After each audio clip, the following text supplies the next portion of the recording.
여러분, 안녕하세요. 저는 구독자 여러분들에게 솔직하게 이야기할 수 있는 곳을 찾아 헤매다가 이 채널을 알게 되었습니다. 저도 제 이야기를 한번 털어보고 싶은 생각이 들어서 글을 쓰게 되었습니다. 사실 타자 속도가 빠른 편은 아니어서 얼마나 오랜 시간이 걸릴지는 잘 모르겠지만 내 마음을 털어놓을 수 있는 곳을 찾기가 어려워서 이렇게 글을 남기게 되었습니다. 이런 이야기들을 아무도 나눌 사람이 없다는 사실이 참 안타깝게 느껴지네요. 아이를 키우다 보니 친구들과 어울리는 시간이 줄어들고 결혼 생활에 치여 살다 보니 서서히 인간관계가 소홀해진 것 같습니다. 구독자 여러분들이 제 이야기를 들어주시리라는 생각에 마음이 편해지는 것 같습니다. 부끄러운 이야기일 수도 있지만 말로 표현하기 어려운 내용도 있습니다. 이 익명의 공간에서 한 달 더 참고 버티면서 모든 부끄러움을 털어놓고 이야기할 수 있을 것 같습니다. 그러니 더 이상 지체하지 말고 지금부터 제 이야기를 솔직하게 전해보겠습니다. 결혼 후 어느 정도는 시어머니가 만만치 않은 사람이라는 것을 느꼈어요.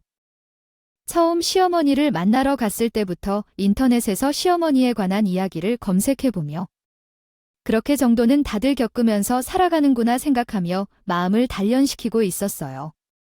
적어도 막장의 요소까지 가지 않을 것 같다는 마음에 살림의 작은 비결을 잡거나 괜히 잔소리를 들어도 모두가 겪을 일이니까 참아내기로 했어요. 한 귀로 듣고 한 귀로 흘려보면 괜찮겠지 하는 신주탄 마음으로 결혼 생활을 시작했어요. 물론 남편을 매우 사랑했기 때문에 그 정도는 내가 감당할 수 있을 거라고 생각했고요. 그런데 결혼 후 어머니의 간섭은 생각보다 심하지 않았어요.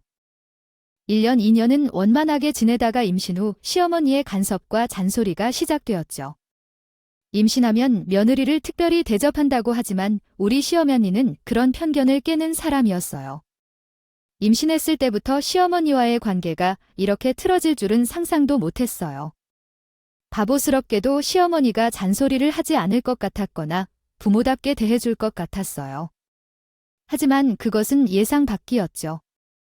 아이가 없이 같이 살며 발전해 나가는 부부 관계일 줄 알았던 것이었는데 시어머니는 나름대로 나를 살펴보며 감을 잡으려는 듯했어요. 특별히 잘 대해주거나 나쁘게 다루지 않았지만 그냥 평범한 소통을 했던 것 같아요. 아이가 없이 생활을 1에서 2년 한 것뿐이라서 그때는 그냥 보통의 관계로 여기고 있던 거죠. 그래서 나는 그 시기에 그냥 그런 느낌이었어. 그래서 내 마음도 편안히 쉬고 있었는데 내가 임신을 하고 일을 그만두자마자 시어머니 가족들은 정말로 분노했어. 그 분노는 그냥 평범한 분노가 아니라 완전히 화가 나는 분노였어. 아이가 왜 임신했냐고, 일을 그르쳤다고, 언제 유산 위험이 있는 거 아니라고, 돈이 많이 풀리는 것도 아닌데 갑자기 일을 왜 그만두냐고, 유산이나 심하지 않아도 병원에서 너무 오랫동안 앉아있거나 부담스럽게 일을 하지 말라는 충고도 했고 남편도 내가 밖에서 일을 해봐야 돈을 버는데 얼마나 했다고 하니까 집에서 태교에 집중해야 한다고 해. 그리고 아이를 낳고 젖먹이를 돌려야 하는데도 일하러 나가는 건 마음이 부담스러웠고 결국 남편과 상의한 끝에 이것은 여자는 밖에서 일을 해야 한다고 해. 지금은 부부가 함께 돈을 벌면 아무 무리하지 않는 세상인데 그리고 여자들이 승진도 빠르고 돈도 더 잘 번다고 한다고 들었던데 나는 왜 저런 이유도 모두 논리일지 모르겠다. 집에서만 일을 하는 생각이 먼저 들었다. 그것은 돈도 벌 수 없는 일이었어. 우리 부모님도 그냥 일을 그만둬서 좋았다고 말씀하셨는데 왜 시어머니만 이렇게 반대하십니까? 아이가 엄마의 손에서 잘 되는 것이 가장 좋은 일인데 어릴 때부터 남의 손에 맡겨서 키우는 것보다 나의 손으로 키우는 게 정신적으로 더 좋지 않을까요? 아이가 자라는 건 한순간뿐이기 때문에 그 순간을 놓치고 싶지 않기 때문에 그렇습니다. 말이 신선하잖아요. 어머니 왜 그렇게 하는지요? 특별히 잘 대해주거나 나쁘게 다루지 않았지만 그냥 평범한 소통을 했던 것 같아요. 아이가 없이 생활을 1에서 2년 한 것뿐이라서 그때는 그냥 보통의 관계로 여기고 있던 거죠.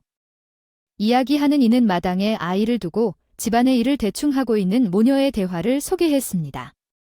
어머니는 며느리에게 임신을 하고도 집안일을 하는 것을 비난하며 그들의 미래에 대해 걱정하고 있습니다. 그러나 며느리는 외벌이로 일하는 남편과 함께 잘 살아갈 것을 약속하고 맘 편히 사는데 아무런 건의하지 말라는 의견을 표현합니다. 그러면서도 어머니는 임신 중인 며느리를 꼼꼼히 돌보고 신경을 써야 한다고 주장합니다. 이어 어머니는 다른 임신부들이 모범적으로 행동하는 모습을 보고 있으면서 며느리를 규탄하고 있지만 며느리는 자신이 잘 챙겨줄 수 있다고 자신감을 표현하고 있습니다. 두 사람 사이에는 이런 대화와 갈등이 이어지고 있습니다. 제 아이를 위해서 시간을 드리고 싶다는데 왜 그것을 다 불만이라고 말하실 수 있나요? 정말 너무합니다. 그 상황은 정말 언제나 놀라운 일이었어요. 남편은 위로 누나가 한 명 있었고 아래로는 남동생도 있었어요. 남편의 누나였고 그래서 신우는 우리보다 먼저 결혼하고 아이를 낳은 것까지도 있었어요. 신우가 임신했을 때 시어머니가 얼마나 정성스럽게 돌봐줬는지 결혼 후 지켜본 바가 있으니 다 알고 있었어요. 시어머니가 신우에게 쉬라고 하는 것도 움직이지 말라고 하는 것도 알고 잘못되면 어떻게 할 거냐며 소란을 피우다. 흔히 신우가 먹고 싶은 것을 말하면 직접 입에 넣어주기까지 했던 게 우리 시어머니였죠. 신우한테는 아무것도 하지 말라고 했는데 며느리는 뭔가 만만한 것이 있는지 그 당시 시어머니가 엄청 뭐라 했어요. 임신 중인 딸에게 집안일을 시키는 거 아니냐면서 갈구기 참 많이 하더라고요. 저는 왜 이런 상황이 되는지 모르겠어요. 물론 자기 딸인 만큼 더 사랑을 쏟았겠지만 삼조부는 불쌍하다는 생각이 들 정도로 신우 편을 들며 시우를 보살피고 신경 썼어요. 저도 임신하면 일을 그만두는 게 당연하다고 생각했죠. 자신의 아들을 위해 노력하면서 그런 일이 생길 줄은 생각하지 못했어요. 알겠어요. 딸의 건강을 매우 소중히 여기며 무리하지 말라고 하던 어머니는 정말 신경을 쓰셨습니다. 하지만 그 딸은 실제로 체격이 대단히 건강한 사람으로서 씨름 선수도 착각할 정도였어요. 키가 160cm인데 몸무게가 거의 80kg에 이르는 건 턱없이 많았습니다. 물론 이는 굉장한 근육과 뼈로 이루어진 체질이었지만 사람들이 말했던 대로 잘 먹어도 너무 잘 먹고 자란 체격을 가졌습니다. 어머니는 그녀가 집에서만 먹고 놀지 말라며 바깥에서 일을 해야 한다고 조언했지만 그 형용이 너무 재미있고 웃겼습니다. 제가 자기 딸이 아니라 남의 딸인 것처럼 혈연의 관계를 떠나 부려먹고 싶어하는 사람처럼 보이는 그 현상이었죠. 다른 이들은 며느리가 임신해도 귀찮고 미워하지만 어쩔 수 없다며 힘들게 먹이려고 하는데 우리 어머니는 임신 중인 딸에게 구박을 했기 때문에 상황이 너무 어처구니 없었습니다. 그런 상황에서도 어머니는 일을 그만둬서 잔소리를 해야 될 정도로 힘들게 시달리는 일이 있었습니다. 그러나 좀처럼 결코 귀에 딱지가 끼이지 않았고 시달려도 자신의 길을 찾아나가다 결국 출산을 잘 끝마쳤습니다. 그 후에는 친정어머니가 매일같이 돌봐주며 행복한 육아 시간을 보낼 수 있었습니다. 집에 찾아와서 아이를 부모 대신 케어해 주시는 것을 도와주셔서 감사했어요. 저는 초보 엄마로서 아이 돌봄에 대해 잘 알지 못하여 이론적인 지식을 책을 통해 얻고도 실제 상황에 직면하면 어떻게 해야 할지 막연해졌어요.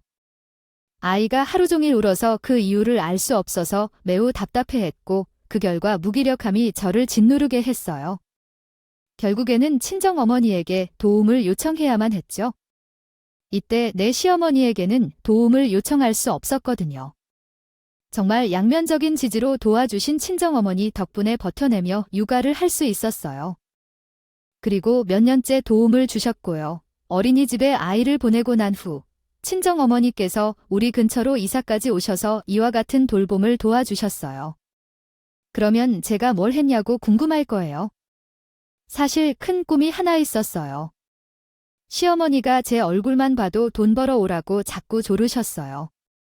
아, 이젠 그만들 어린이집에 다니고 사회도 봐주신다고 하는데 집에서 먹고 자고 놀기만 하는 거야?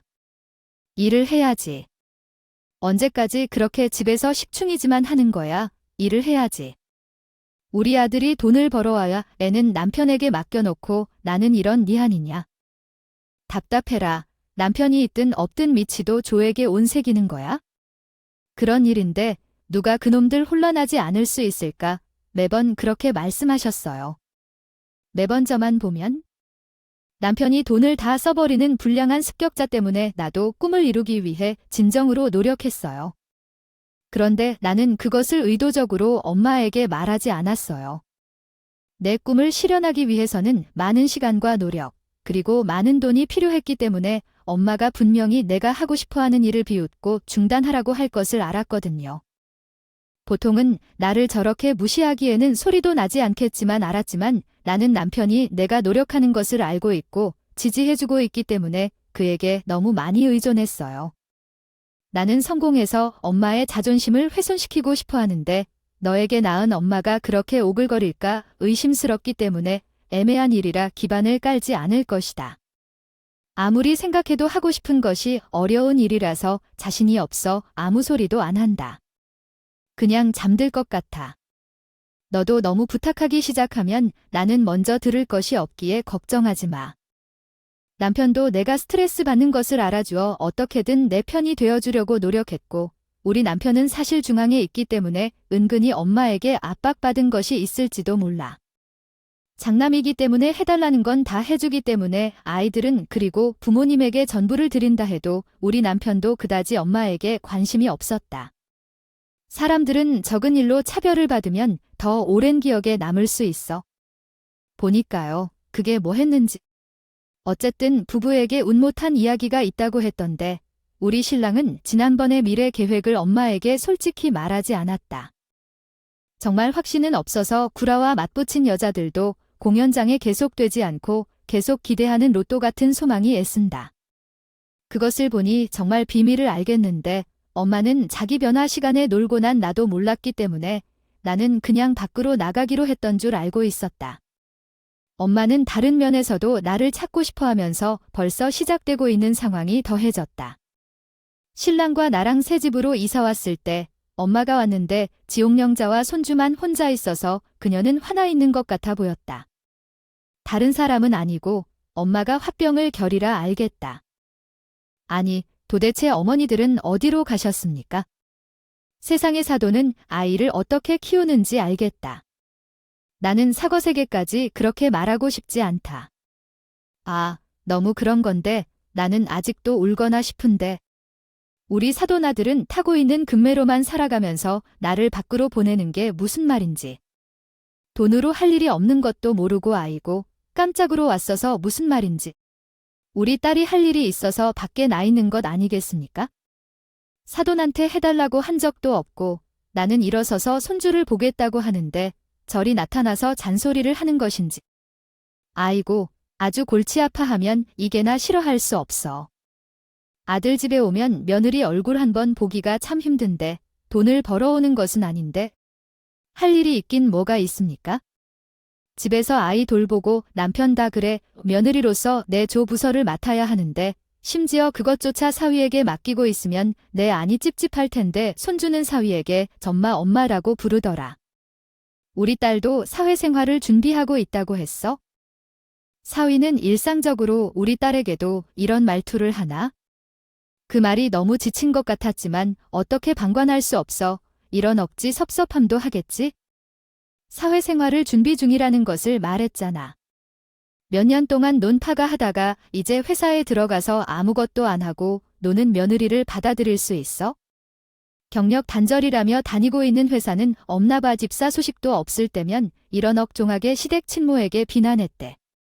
결국 두 사람이 당황하자 시어머니는 며느리가 생겼을 때 다시 방문할 것이라고 말하고 가셨대. 시안이가 이불로도 가낸 것 같이 말하더라. 저녁에 퇴근한 남편에게 불평할 수도 없이 말만 속으로 뱉어야 했어. 충분히 실망스러웠지만 원망하지 않기를 열심히 기다렸어. 그리하여 시간이 흘러 6살 된 딸과 함께 한 지 7년 될 때 남편에게 남동생이 있었어요. 일자리는 매우 잘 되긴 했지만 연구실이 부산에 있어 결혼 전부터 홀로 부산에서 살던 사람이었습니다. 그래서 명절에도 서울 집에 오지 않았고 시어머니가 신경 쓰셨던 날도 별로 관심이 없었고 애교가 없는 사람으로 생각되었습니다. 하지만 어느 날 갑자기 결혼 의사를 표명하고 예비 신부를 데리고 서울로 오겠다고 통보했습니다.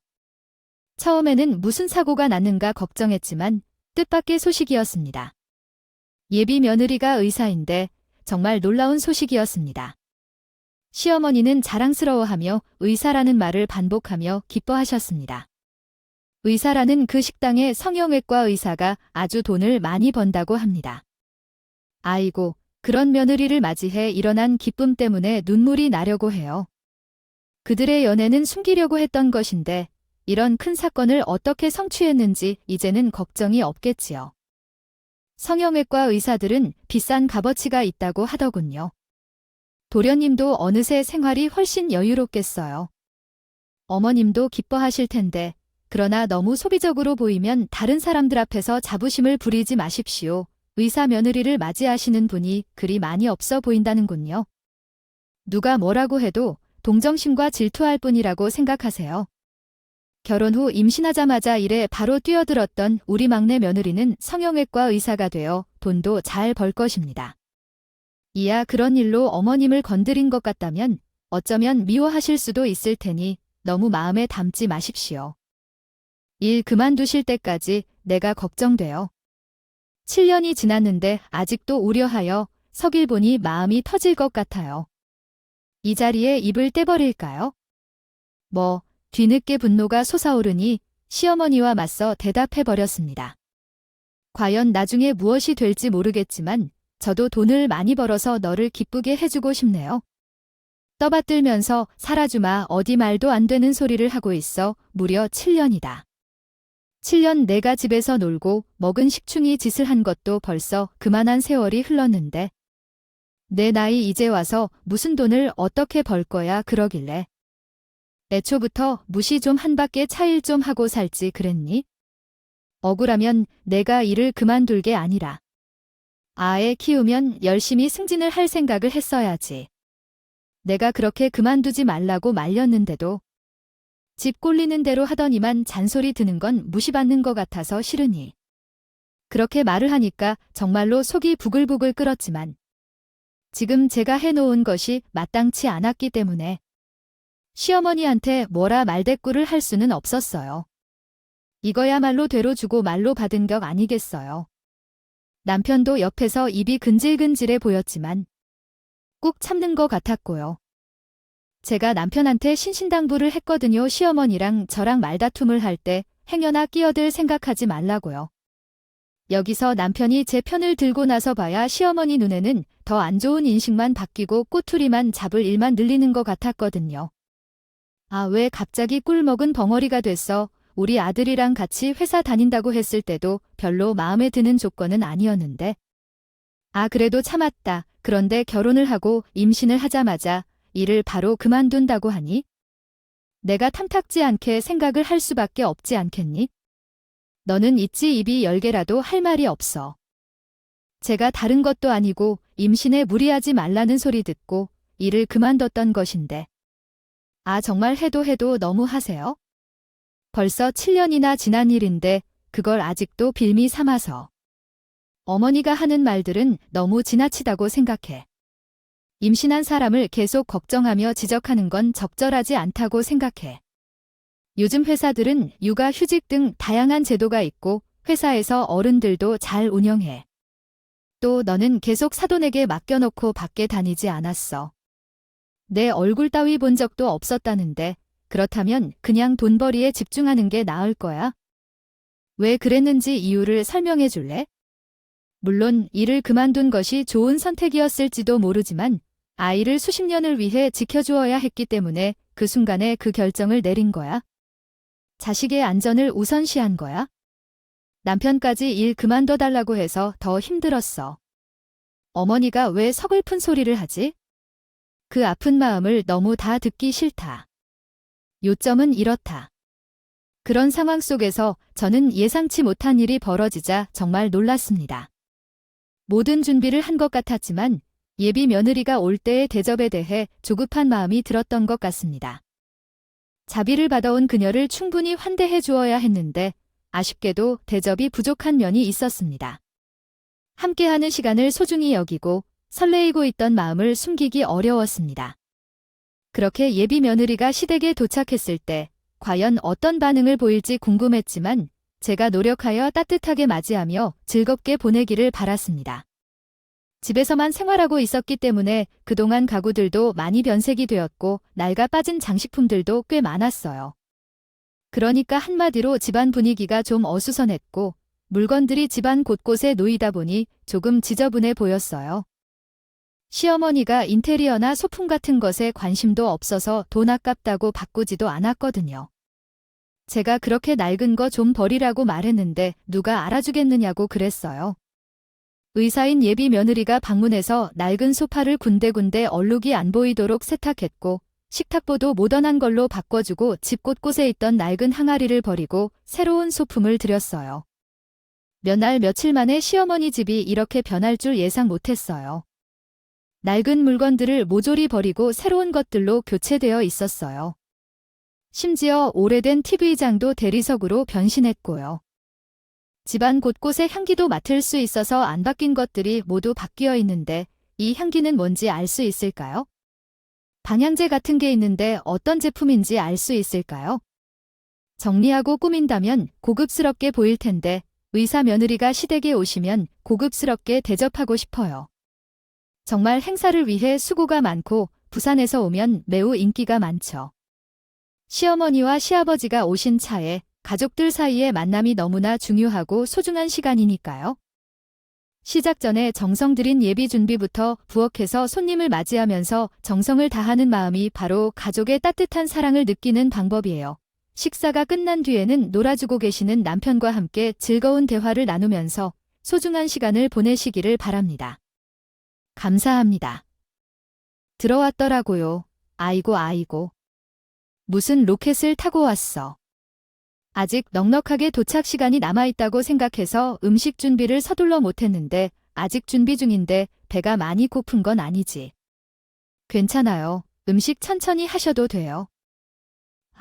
아직 그렇게 배가 고픈 건 아니고 기차 타기 전에 밥 먹고 출발했어요. 형도 와 있네. 조카는 못 알아보겠다. 엄청 컸네. 드리님이 시아버지랑 남편이랑 인사를 하는 동안 시어머니는 저에게 주방에서 빨리 음식을 하고 있으라며 등을 떠밀었던 가식적인 얼굴을 하고는 예비 동서에게 가서 말을 것이고 일단 시어머니 마음이 급하긴 할 테니까 제가 여기서 버팅겨봤자 좋을 것도 없을 것 같아서 도와주자는 심산으로 주방으로 가서 분주하게 요리를 준비하고 있었어요. 어차피 대강 큼지막한 것들은 다 해둔 덕분에 끓이고 조리고 하면 되는 것들이라서 준비를 하고 있었어요. 그런데 거실에서 아주 하기한 목소리가 들리더라고요. 여기까지 오느라 고생 많았어요. 의사라 일도 바쁘고 힘들 텐데. 아휴, 우리가 부산으로 갈 걸 그랬나 봐. 서울에는 자주 오나요? 여기까지 오는데 길이 어렵진 않았지? 본가가 서울이라서 자주 오는 편이에요. 여기까지 오는데 뭐가 어려울 게 있나요? 어머님 댁이 여기랑 멀지 않아서 금방 찾아올 수 있었어요. 부산까지 번거롭게 오시는 것보다 저희가 오는 게 훨씬 낫죠. 나중에 날 좋을 때 부산에 놀러 오시면 그때는 관광시켜 드릴게요. 놀러 오셔요. 어머, 어쩜 이렇게 말도 예쁘게 할까? 내가 정말 우리 막내 며느리 복이 있나 봐의 직업도 떡하니 회사에다가 성심 놓고 온 걸 보니 우리 아들 짝으로 딱이네. 뭔가가. 서울에서 대학을 나와서 부산에 정착을 한 이유는 아니에요. 대학은 서울에서 졸업했는데 어디로 갈지 고민하다가 학교 선배가 부산에서 개헌을 하는데 같이 가자고 제의해서 부산으로 갔어요. 부산에서 살다 보니 정말 아름다운 곳이고 바다가 보이는 것이 너무 좋았어요. 처음에는 방문을 하려고 했지만 이도라는 사람을 만나게 됐어요. 대화를 나누는 중에 제가 갈비찜을 하고 있었는데 너무 손이 많이 가서 시어머니의 도움이 필요했어요. 혼자서 할 수 있는 양이 아니라 시어머니를 부르게 됐지만 그녀는 내 소리를 듣지 못한 것 같았어요. 그래서 큰 소리로 부르자 시어머니는 척도 하지 않았어요. 이때 저도 화가 났어요. 결국 거실로 가서 시어머니를 불렀더니 예비 동서가 나를 쳐다봤어요. 시어머니는 나를 훑어보며 당황했고 내가 요리를 하러 부르니 당연히 부른 것 아니었나 싶었어요. 그때 시어머니는 저를 비웃었고 다른 이들도 마찬가지였어요. 요리할 때는 경험이 있는 사람을 써야 한다는 말하게 되었어요. 저도 남편도 다 그렇게 생각했던 거예요. 황당한 상황을 감추지 못했어요. 며느리에게서 아줌마라는 말에 정말 무슨 일이 일어나고 있는지 감이 오지 않았어요. 어차피 예비 동서가 가족이 되면 누군지 어찌됐든 알게 될 텐데 이렇게 확연히 거짓말을 하니 너무 황당했어요. 지금 바로 남편과 이혼할 상황은 아니었는데 그런 말을 듣고 어떻게 해야 할지 막막했어요. 아줌마라고 불렸으면 어떻게 대처해야 할지 잘 모르겠어요. 생각해보면 예비 동서 앞에서 며느리에게 아줌마라는 소리를 들었을 때 어떻게 해야 할지 생각이 나질 않았어요. 시어머니는 이미 말을 한 것을 되돌릴 자신이 없다고 생각한 건지 오히려 뻔뻔하게 아줌마 취급을 했어요. 아니, 어머님, 왜 그런 소리를 하시는 거죠? 어떻게 이 상황을 해결하실 거예요? 하고 싶었지만 그냥 말이 나오지를 않았고 시어머니를 황당하다고 노려보고 있었어요. 시어머니는 계속해서 말을 이어나가면서 더 혼란스러웠어요. 아니, 뭘 이런 식으로서 뭉툭하게 있고 그래. 주방에 들어가서 음식을 해야지. 예비 며느리가 배고파한다고 했다고. 부산에서 여기까지 오느라 고생하셨는데 아줌마 손이 느린 거 아닌가? 아이쿠, 어서 가서 음식 준비부터 해주세요. 정말 기겁스러워서 나는 대사를 뱉을 수가 없었죠. 아니요, 어머님, 뻔하게 거짓말을 하시는 건데 어떻게 이 상황을 해결하실 건가요? 아줌마라고 불렀거든요. 그 말을 하자 시어머니는 입을 꼭 다물고 이리저리 눈치를 보며 며느리를 쳐다봤어요. 그때 예비 동서는 내 얼굴을 바라보며 박수를 쳤어요. 어머, 선배님 맞으세요? 김서현 선배님이요. 세월이 많이 지났는데 선배님이 얼굴에 아직 어려운 흔적이 남아있어서 너무 궁금했어요. 지금 목소리를 듣고 보니까 정말로 이해가 되는 게 있죠. 그렇게 말할 때 예비 얼굴을 또 한 번으로 쳐다봤어요.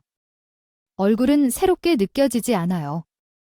눈을 가늘게 뜨고 바라보면서도 도련님이나 시어머니, 선배라는 말에 무슨 말을 해야 할지 몰라서 나만 돌아서 얼굴을 한 번 바라봤지만 언어를 내뱉지 않았죠. 아, 소매 물리기 구경 좀 해주셨다고 해요. 선배님이고 아직 모를까봐 제가 걸어 다 하나 해요. 마침 아래 선배 윤미소가 3년 동안 학교에서 연결해주는 1:1 수업을 받았다고 기억하시죠? 그리고 학교에 들어가려면 얼마나 고생했는지도 아실 거예요. 달리 말하고 반가웠어요. 이름 말하기 전까지 기억이 안 났어요. 아, 네, 성형외과에 간 후 얼굴 좀 고쳤대요. 훨씬 세련되어졌어요. 밀당을 해서 달려와서 막 부둥켜 질렀어요. 전 후배 관계인 줄 알았어요. 인연이 어떻게 연결될지 모르고 있었는데 정말 놀랍네요. 예전에 예쁜 후배를 가끔 생각하고 만나고 싶어 했으나 이렇게 만날 줄은 생각 못했어요. 모든 걸 막 방어하고 있었는데 시어머니가 놀랍게도 얼굴이 굳어지더군요. 선배도 무슨 선배고 과가 무슨 연기예요. 어느 날 제가 이야기하던 중에 끼어들었더니 어머님이 물으셨어요. 이야 이야기는 제 학교 선배님 이야기예요. 고등학교 때 진로 상담하는 과정을 선택했을 때 제가 의대에 가고 싶어하는 꿈을 선배님께 말했어요. 선배님은 나를 위해 1:1 멘토링을 해주시기도 했죠. 선배님이 학교를 그만둘 때 너무 서운할 만큼 감정이 흐려져서 눈물이 흘렀어요. 그런데 이게 무슨 소린지 모르겠네요. 맞아, 그래요. 우리 며느리가 의대를 졸업했다고 생각했던데 의대를 나온 거예요. 의익이 식구들은 나를 고졸로만 알고 있었지만 사실은 공부를 잘해서 의대에 진학했어요. 서울에서는 상당히 유명한 의대였죠. 하지만 실습을 하면서 수술실이나 응급실에서 벌어지는 일들을 목격하면서 거부감을 느꼈어요. 특히 피를 보는 것에 대한 내면적인 저항이 컸죠.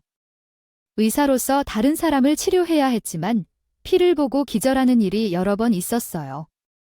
결국 의대를 포기하게 되었죠. 다음으로 약대를 진학하기 위해 공부를 시작했는데 돈이 많이 들었답니다.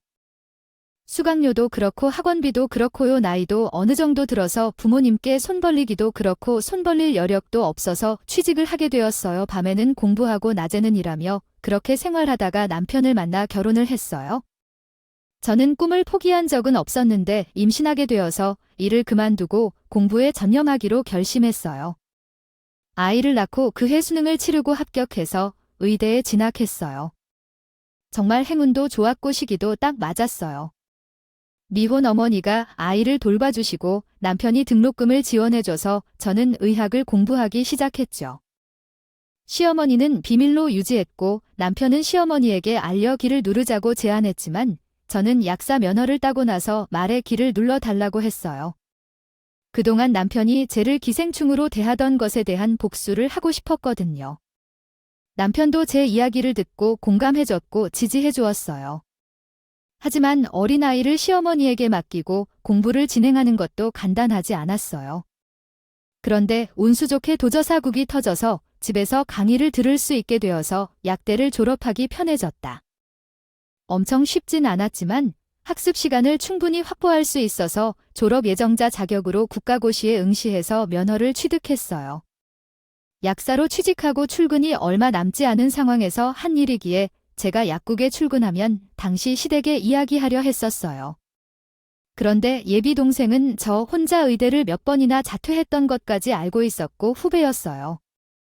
우리는 대학을 졸업한 후 부산으로 이사를 가게 된 후 연락이 끊어졌어요.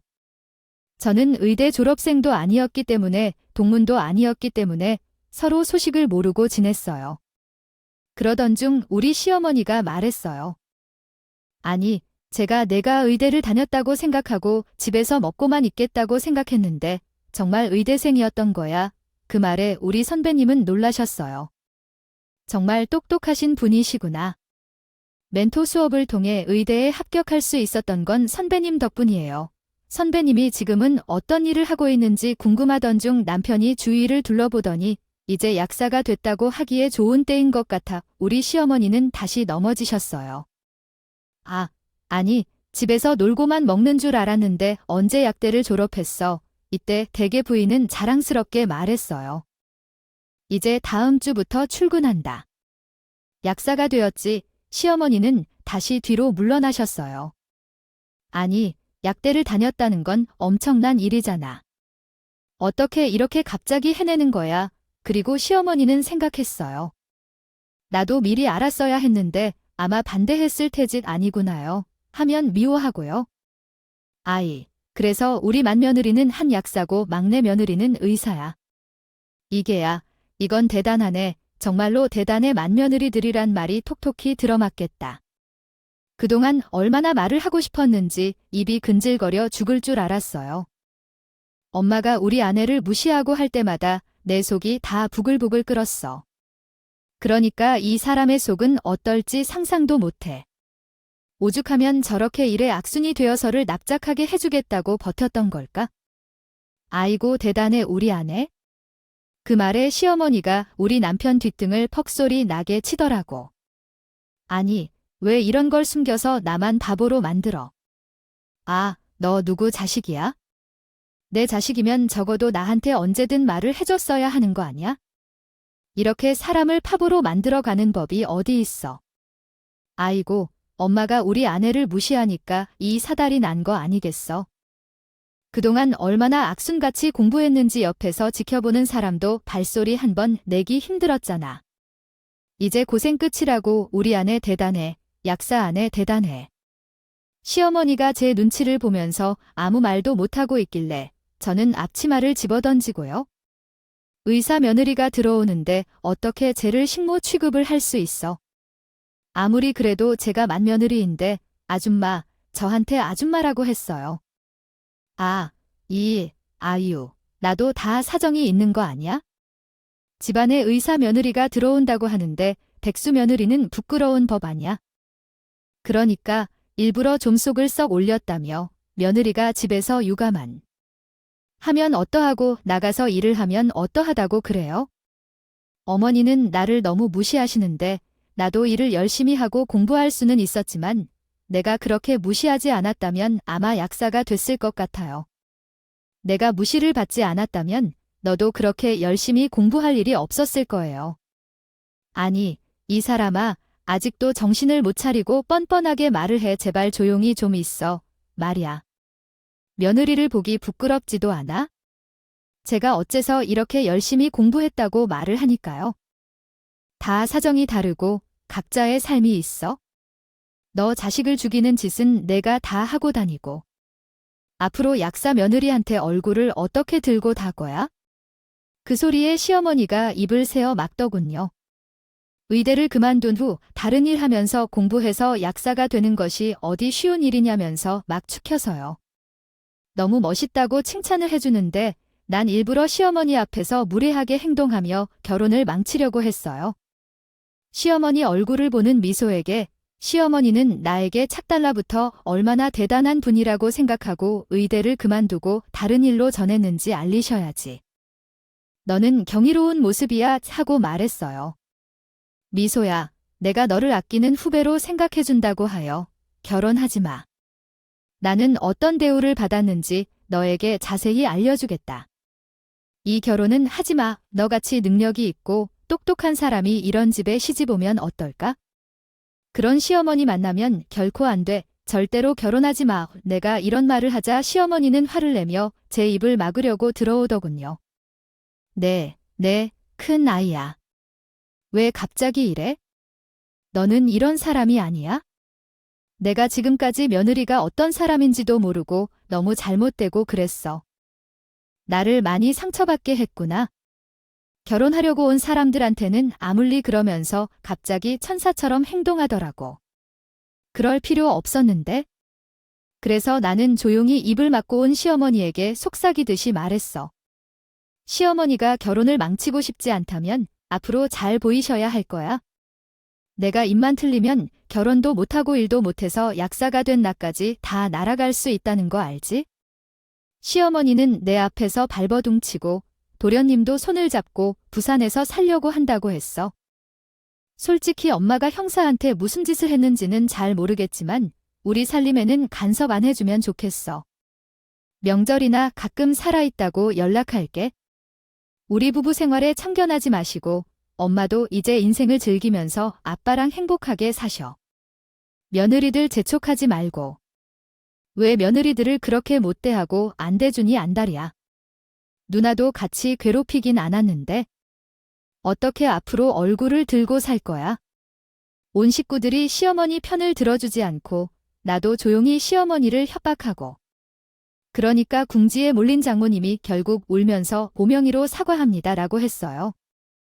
아유, 내가 의사 면윰이 들어오면 좋겠다고 기도를 했는데 뜻대로 생각 없이 실수를 했어요. 미안해요. 앞으로는 조심하겠어요. 더는 논하지 않고 당신의 조언을 듣고 더 잘할게요. 아, 정말 죄송합니다. 지난 동안에는 많은 일이 있었죠. 하나로 모든 것이 해결될 거야. 앞으로는 시끄럽게 오거나 나를 괴롭히지 말아주세요. 잡상히 사과하는 것을 고려해 볼게요. 결정할 때 조금 시간을 주세요. 동서랑 도련님 결혼 소식을 들었을 때 깜짝 놀라지 않을 거예요. 사랑에 결혼하면 됩니다. 결혼 준비를 하고 약국 일을 시작했어요. 잘 적응하고 많이 벌어요. 아버지는 가끔 영양제 사러 옵니다. 장모님은 어떤 말도 안 하는 듯해요. 염치가 있어서 글쎄 어쩔 수 없지요. 명절이 다가오니 남편은 해외로 여행을 가자고 해요. 서로 부지런해요. 장모님은 우리가 나가면 줄지도 몰라요. 하지만 이젠 더는 신경 쓸 필요 없어요. 남편과 아이랑 즐거운 시간 보낼 거예요. 그만큼 행복해요. 공부를 하고 제 커리어를 찾았으니까요. 역시 스스로를 단련해야 복수도 제대로 하는 법인가 봅니다. 저의 통쾌한 시댁 이야기를 들어주셔서 감사합니다.